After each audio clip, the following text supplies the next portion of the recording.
ओम शांति। आज है 20 जुलाई 2021 के ईश्वरीय महावाक्य। पहले सुनते हैं मुरली के मुख्य पॉइंट्स। बाबा ने कहा, तुम्हारी है रूहानी ड्रिल, इसमें मुख से कुछ भी कहना नहीं है। जब भी याद में बैठो तो कोई बाहर मुखी ना हो। जितना याद की ड्रिल में रहेंगे अर्थात परमपिता परमात्मा शिव की याद में रहेंगे, उतने ही विकर्म भस्म होंगे और तुम विकर्माजीत बन जाएंगे। फिर बाबा ने कहा, यह है इंद्र सभा। इंद्र तो शिव बाबा है ना, जो ज्ञान वर्षा बरसाते हैं। तो ऐसी सभा में कोई पतित नहीं आना चाहिए। माया बड़ी दुस्सर है, जो अच्छे अच्छे महारथियों को भी हरा देती है। इससे अपनी संभाल करनी है। तूफान तो बहुत आएंगे, बेहद की बॉक्सिंग है ना। यहाँ हर एक की 5 विकारों के साथ युद्ध चलती है। आगे कहा, तुम्हारा है प्रवृत्ति मार्ग। ग्रस्त में रहते दोनों को ज्ञान चिता पर बैठ लक्ष्मी नारायण जैसा बनना है, उच्च पद पाना है। यह पूरा निश्चय होना चाहिए कि हम अभी 21 जन्म के लिए नरकवासी से स्वर्गवासी बन रहे हैं। ज्ञान सागर बाप के बच्चे, तुम भी उनके मददगार बने हो। तुम्हारा नाम है ज्ञान गंगाएं। जो देवी देवताओं के भक्त हैं, कोशिश कर उनको जरूर समझाओ। और लास्ट में बाबा ने कहा, सतयुग में सब मोहजीत होते हैं, तुम्हें भी अब मोहजीत बनना है। अगर कोई शरीर छोड़ता है तो रोना नहीं है, समझाना है। इनका इतना ही पार्ट था। अब सुनते हैं महावाक्यों को विस्तार से। मुरली का सार। मीठे बच्चे, इस सभा में बाहर मुखी बनकर नहीं बैठना है, बाप की याद में रहना है। मित्र संबंधी अथवा धंधे आदि को याद करने से वायुमंडल में विघ्न पड़ता है। प्रश्न, तुम बच्चों के रूहानी ड्रिल की विशेषता क्या है जिसे मनुष्य नहीं कर सकते? उत्तर, तुम्हारी रूहानी ड्रिल बुद्धि की है। इसकी विशेषता यही है जो तुम आशिक बन अपने माशूक को याद करते हो। इसका ही इशारा गीता में भी आया है, मन मना भव। परंतु मनुष्य अपने माशूक परमात्मा को जानते ही नहीं, तो ड्रिल कैसे कर सकेंगे? वे तो एक दो को जिस्मानी ड्रिल सिखलाते हैं। ओम शांति। बच्चे भी समझते हैं, बाप भी समझते हैं कि बच्चे योग कराने वाले यहाँ क्या कर रहे हैं। याद की यात्रा की ड्रिल करा रहे हैं। मुख से कुछ भी कहने का नहीं है। किसकी याद है? परम पिता परमात्मा शिव बाबा की। उनकी याद में रहने से हमारे जो भी विकर्म हैं वह भस्म हो जाएंगे और विकर्माजीत बन जाएंगे। जितना जो याद की ड्रिल में रहेंगे, यह आत्मा की ड्रिल है, शरीर की नहीं। भारत में जो भी ड्रिल सिखलाते हैं वह सब है जिस्मानी। यह है रूहानी ड्रिल। इस रूहानी ड्रिल को तुम बच्चों के सिवाय कोई जानते ही नहीं। रूहानी ड्रिल का इशारा गीता में है जरूर। भगवान वाच अथवा भगवान के बच्चों का भी वाच्य है। तुम अभी भगवान शिव बाबा के बच्चे बने हो ना। बच्चों को फरमान मिला है, मामेकम याद करो। बाप भी ड्रिल सिखलाते हैं, बच्चे भी यही ड्रिल सिखलाते हैं। कल्प पहले भी बाप ने यही कहा था कि मुझ बाप को याद करो। इसमें घड़ी घड़ी कहने की दरकार नहीं है, परंतु कहना पड़ता है। यहाँ बैठे कोई अपने मित्र संबंधियों धंधे आदि को याद करते रहते हैं तो वायुमंडल में विघ्न डालते हैं। बाप कहते हैं, जैसे यहाँ तुम याद में बैठे हो, ऐसे ही चलते फिरते कर्म करते हुए याद में रहना है। जैसे आशिक माशूक एक दो को याद करते हैं, उन्हों की याद है जिस्मानी, तुम्हारी है रूहानी याद। आत्माएं भक्ति मार्ग में भी आशिक होती है, परमपिता परमात्मा माशूक की, परंतु माशूक को जानते नहीं हैं, न अपनी आत्मा को जानते हैं।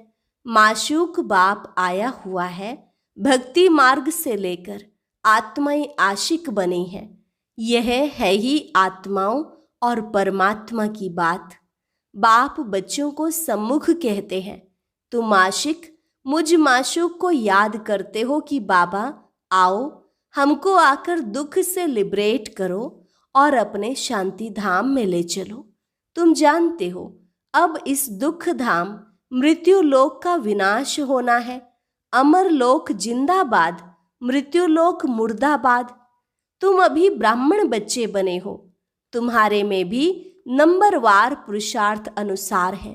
तुम बच्चों को पूरा निश्चय होना चाहिए कि हम अब नरकवासी से स्वर्गवासी 21 जन्म लिए बनते हैं। कोई मरता है तो कहते हैं स्वर्गवासी हुआ, परंतु कितने समय के लिए स्वर्गवासी हुआ यह कोई भी नहीं जानते हैं। अब तुम पुरुषार्थ कर रहे हो स्वर्गवासी बनने के लिए।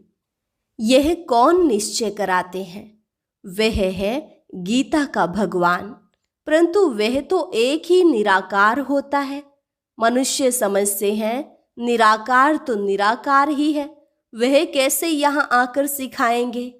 बाप को ना जानने के कारण ड्रामानुसार कृष्ण का नाम भूल से डाल दिया है। कृष्ण और शिव का संबंध इस समय नजदीक है। शिव जयंती होती है संगम पर, फिर कल होगी कृष्ण जयंती। शिव जयंती है रात में, कृष्ण जयंती है सवेरे, उसको प्रभात कहेंगे। जब शिवरात्रि पूरी होती है तब फिर कृष्ण जयंती होती है। यह बातें बच्चे ही समझ सकते हैं।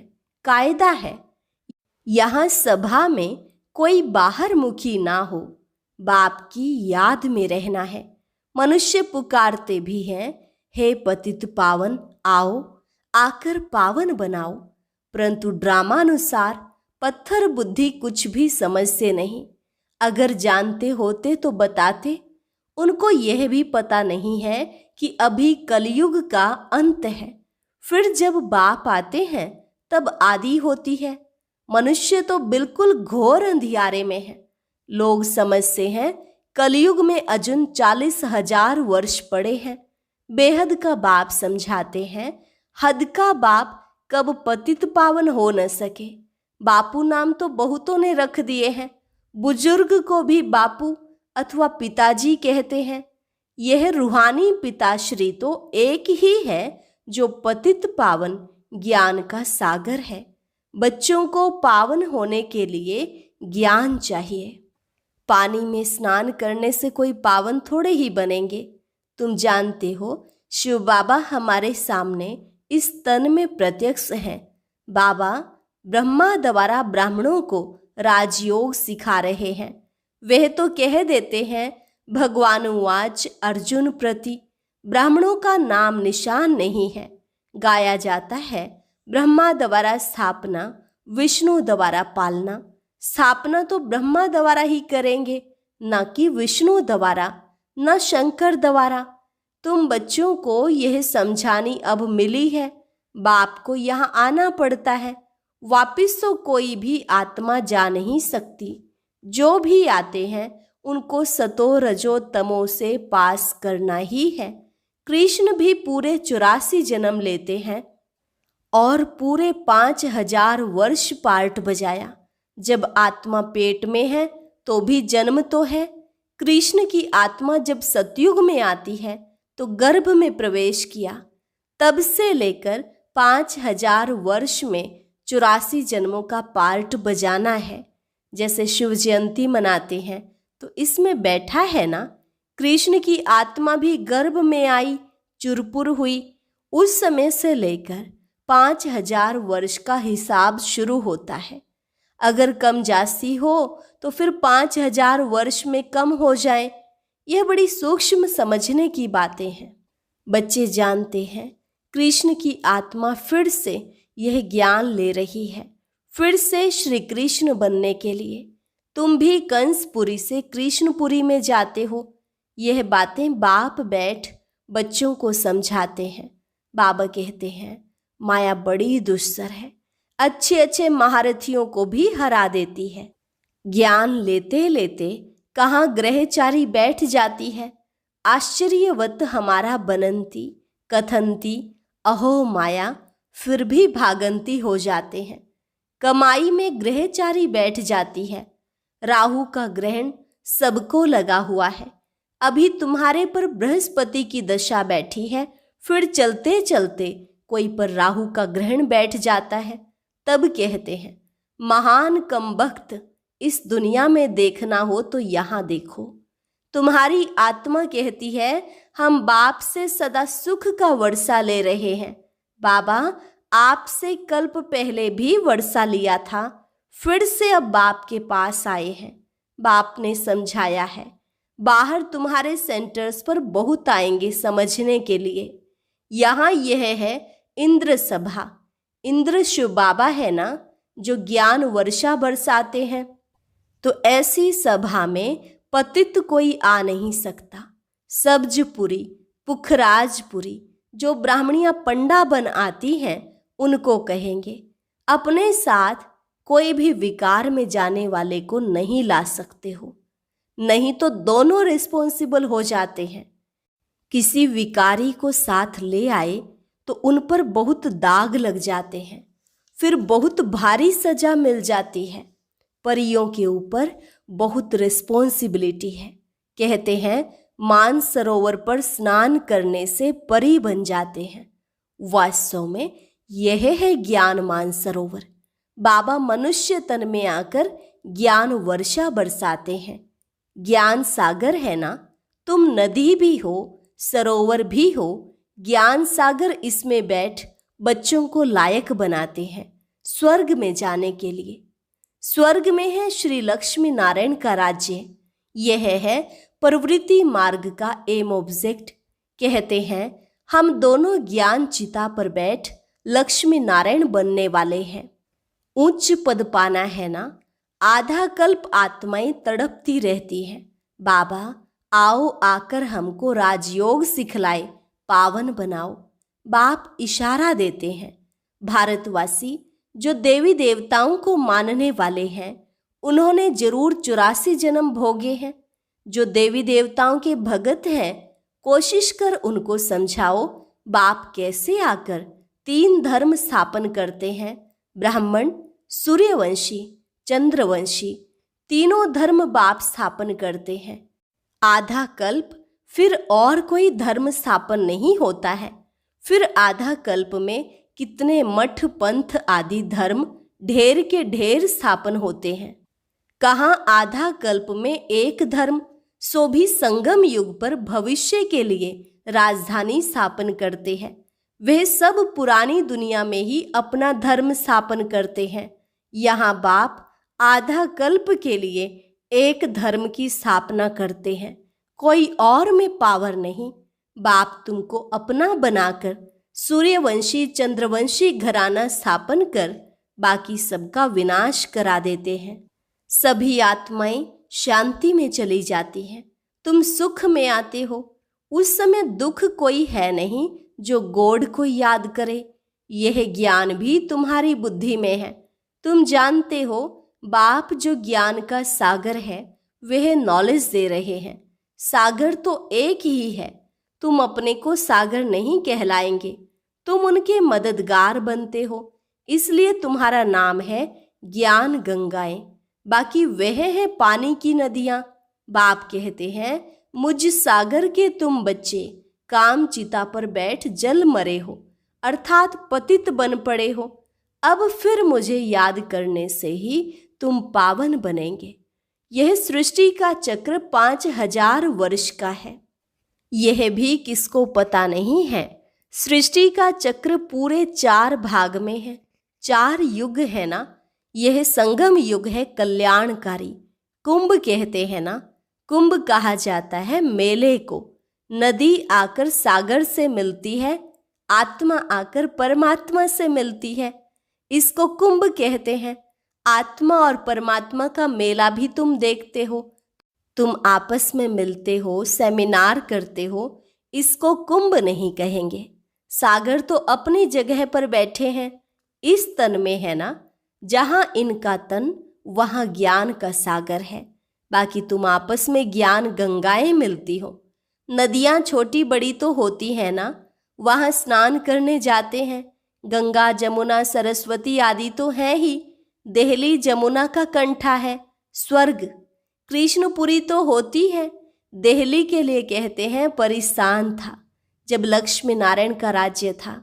ऐसे नहीं कि कृष्ण का राज्य था। राधे कृष्ण युगल हो तब राज्य कर सके। अब तुम बच्चे कितनी खुशी में हो।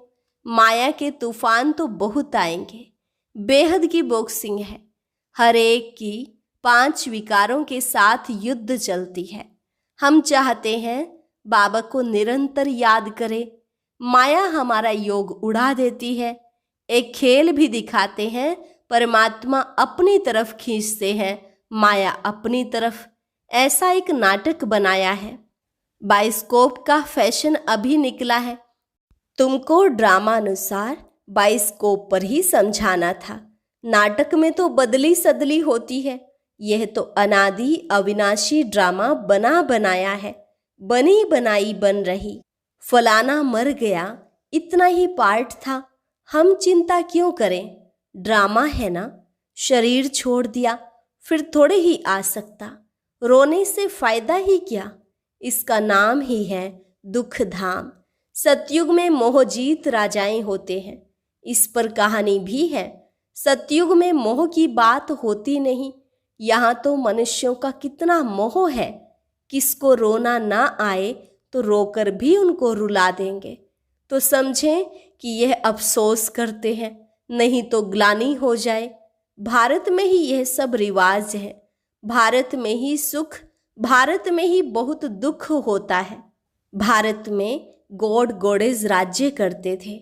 विदेशी लोग पुराने चित्र बड़ी खुशी से लेते हैं। पुरानी चीज का मान होता है।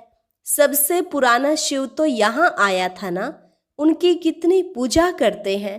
अब तो शिव बाबा आया है, तुम पूजा नहीं करेंगे। वह होकर गया है तो उनकी पूजा करते रहते हैं। अच्छा, मीठे मीठे सिकिलधे बच्चों प्रति माता पिता बाप दादा का याद प्यार और गुड मॉर्निंग। रूहानी बाप की रूहानी बच्चों को नमस्ते। रूहानी बच्चों की रूहानी बाप दादा को नमस्ते नमस्ते, गुड मॉर्निंग। धारणा के लिए मुख्य सार। पहली पॉइंट, ड्रामा के ज्ञान को बुद्धि में रख निश्चिंत बनना है। किसी भी प्रकार की चिंता नहीं करनी है, क्योंकि जानते हैं बनी बनाई बन रही। निर्मोही बनना है। दूसरी पॉइंट, बाप द्वारा जबकि बृहस्पति की दशा बैठी है तो संभाल करनी है, राहु का ग्रहण ना लग जाए। कोई भी ग्रहचारी हो तो उसे ज्ञान दान से समाप्त करना है।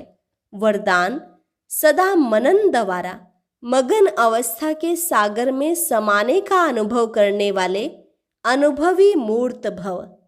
सदा मनन द्वारा मगन अवस्था के सागर में समाने का अनुभव करने वाले अनुभवी मूर्त भव।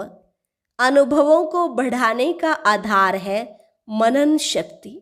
मनन वाला स्वतः मगन रहता है। मगन अवस्था में योग लगाना नहीं पड़ता, लेकिन निरंतर लगा रहता है। मेहनत नहीं करनी पड़ती। मगन अर्थात मोहब्बत के सागर में समाया हुआ। ऐसा समाया हुआ जो कोई अलग कर नहीं सकता। तो मेहनत से छूटो। सागर के बच्चे हो तो अनुभवों के तालाब में नहीं नहाओ, लेकिन सागर में समा जाओ, तब कहेंगे अनुभवी मूर्त। स्लोगन, ज्ञान स्वरूप आत्मा वह है जिसका हर संकल्प हर सेकंड समर्थ हो। ज्ञान स्वरूप आत्मा वह है जिसका हर संकल्प हर सेकंड समर्थ हो। अच्छा, ओम शांति। आज की अव्यक्त मुरली जरूर सुने। उसके लिए ऊपर दिए गए बॉक्स को टच करें।